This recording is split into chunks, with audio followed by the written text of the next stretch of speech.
Abe Sylvia. You're the creator and showrunner for Royale, which is Emmy nominated for Best Comedy Series and is actually the most nominated new comedy of the season with 11 nominations total. Did you anticipate that kind of reception for the show? Like, what were your reactions to all that? I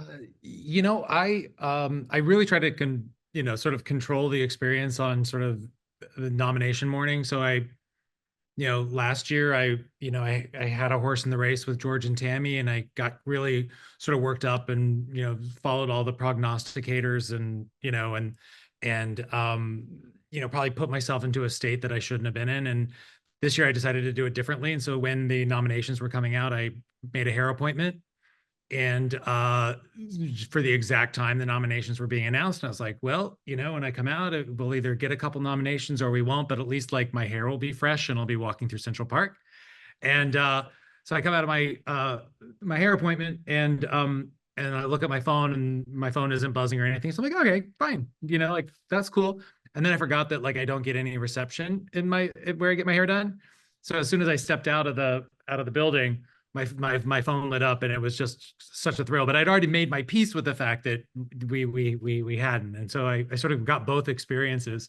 So we were thrilled, and I think we were certainly thrilled for Kristen and thrilled for Carol, and but what was really gratifying was sort of the breadth of the artisans that were nominated, and production design and hair and makeup and music. And that was just very exciting that the crafts were acknowledged to the degree that they were.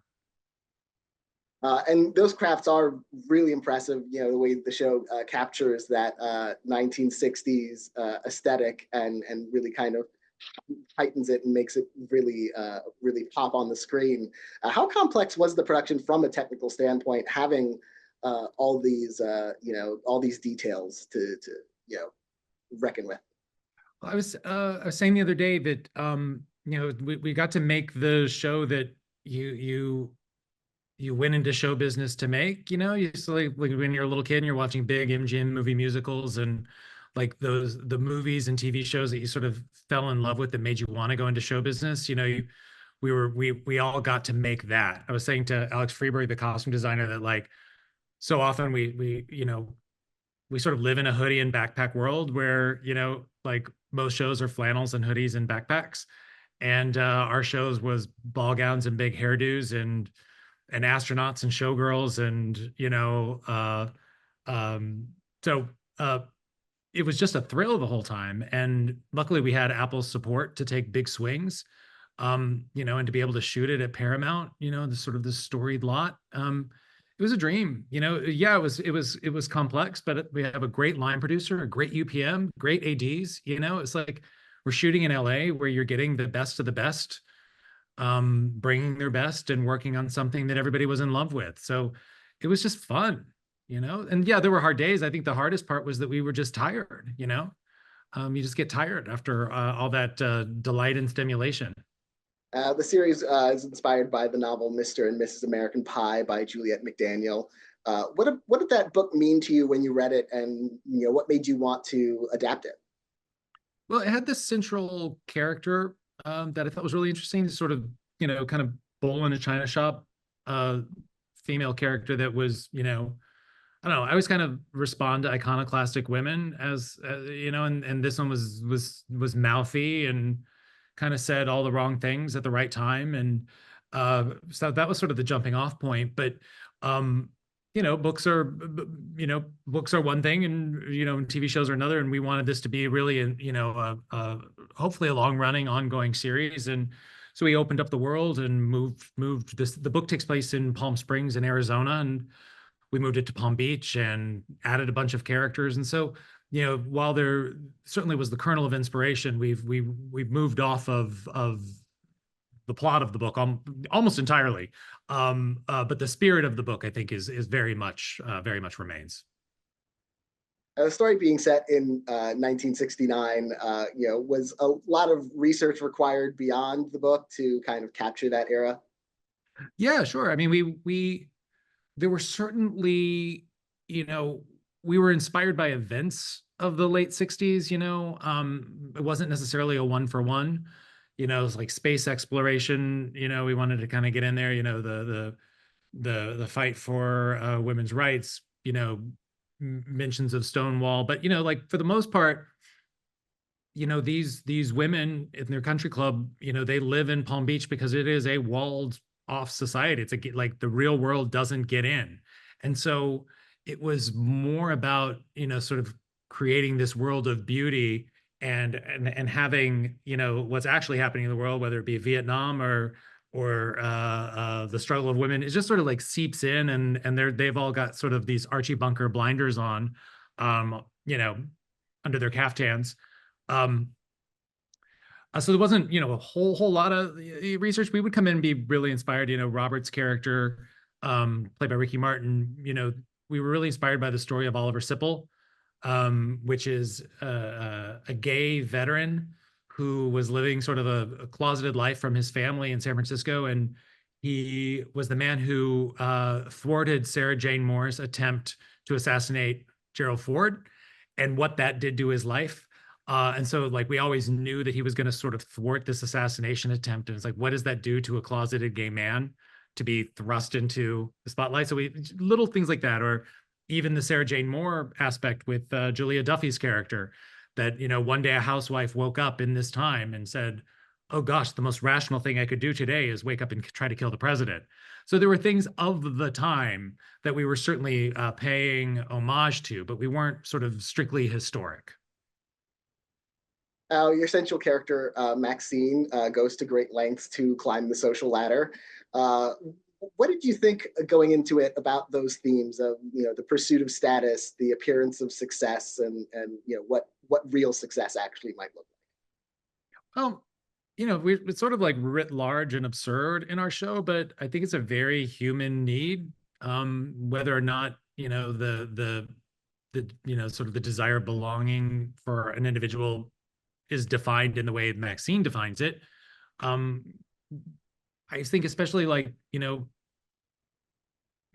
the US, there's sort of this idea of American exceptionalism that like my best self is somewhere else, that, if I just try hard enough and I'm nice enough to enough people, like I will reach this nirvana of this like perfected self that everybody loves and that everybody accepts and everybody wants to be around. And I just think it's kind of, like, and I feel that way. I think a lot of people I know feel that way. And I just think it's kind of sad. So that's kind of the jumping off point of the show and even Maxine's character. And you sort of look at social media and like, people sort of curating their lives to have this projected self that strangers can like or dislike. It's like, how relatable is Maxine's struggle to like fit in with a superficial society and present a certain way, just, so somebody will smile at her. It's just a very sort of human thing. And I think by putting it in the 60s and sort of dressing it up the way we do, create enough distance that people don't, while people relate to it, they don't fully see themselves in a way that they feel, maybe confronted, and they can allow themselves to laugh and lose themselves, and it's escapist. But there's enough, I think, connectivity in the parable that people find themselves in it, even if they don't realize it. The series has this really heightened blend of comedy and drama. It's really kind of walking that tightrope really well. How challenging was it to achieve the right balance for the show? Not terribly. I mean, I think we're working with sort of, in my brain, sort of like sort of a gay fantasia aesthetic, like it is sort of a unique mashup of genres, sort of call it like a comedic melodramedy. And I think it is sort of unique to sort of queer filmmakers who take, multiple genres and pastiche and blend them all together to kind of like make something new. So I do think the show sort of hits a sweet spot. And some people are like, wait, is this a comedy? Is it a drama? Is it a mystery? Is it a soap opera? And the answer is yes, it's all those things. And, I like to say like, Americans are really like accepting of something like that if it's in a foreign language. It's like you look at a movie like, Pedro Almodovar movie, and it's like, oh, I just love like all the places it can go. But as soon as it's in English, it's like, well, this is very distancing and not grounded. So what we're doing is, for my money, is not new, and it's certainly like a sweet spot that our actors can hit. We've got um, Kristen Wiig and Allison Janney and Carol Burnett and Laura Dern, and it's like those people they can swing from the absurd to pathos, all while playing style. I mean, they're magicians, and so skilled as actresses. It's just such a joy to be with sort of like-minded people who can kind of go anywhere with you and make it real. And the season, Real by the rules of its own, of the show. yeah, absolutely. And the season ended on a cliffhanger, but the show is coming back for season 2. How far ahead generally do you have planned out in your mind, for the story? Are you thinking several seasons ahead? Are you taking it kind of, year by year, where you want the story to go?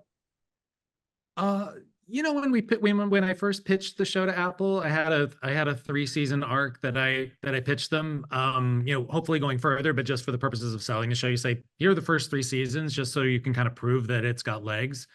But then you get in with other writers, and things change along the way, and the cast comes, and you start seeing, all of the superpowers that are in your toolbox now that you've assembled your writers, you've assembled your cast, you've assembled your designers, and as Dr. Seuss says, you've got, you kind of wonder at all the places you can go. So, as it pertains from, like going from season 1 to season 2, we had, by the time we got to the end of season 1, we knew where season 2 was going to go. And I think by the time we get to the end of season 2, we all have a really strong idea of where 3 is going. And it is an organic process. I think you can only do so much mapping without making the results stale.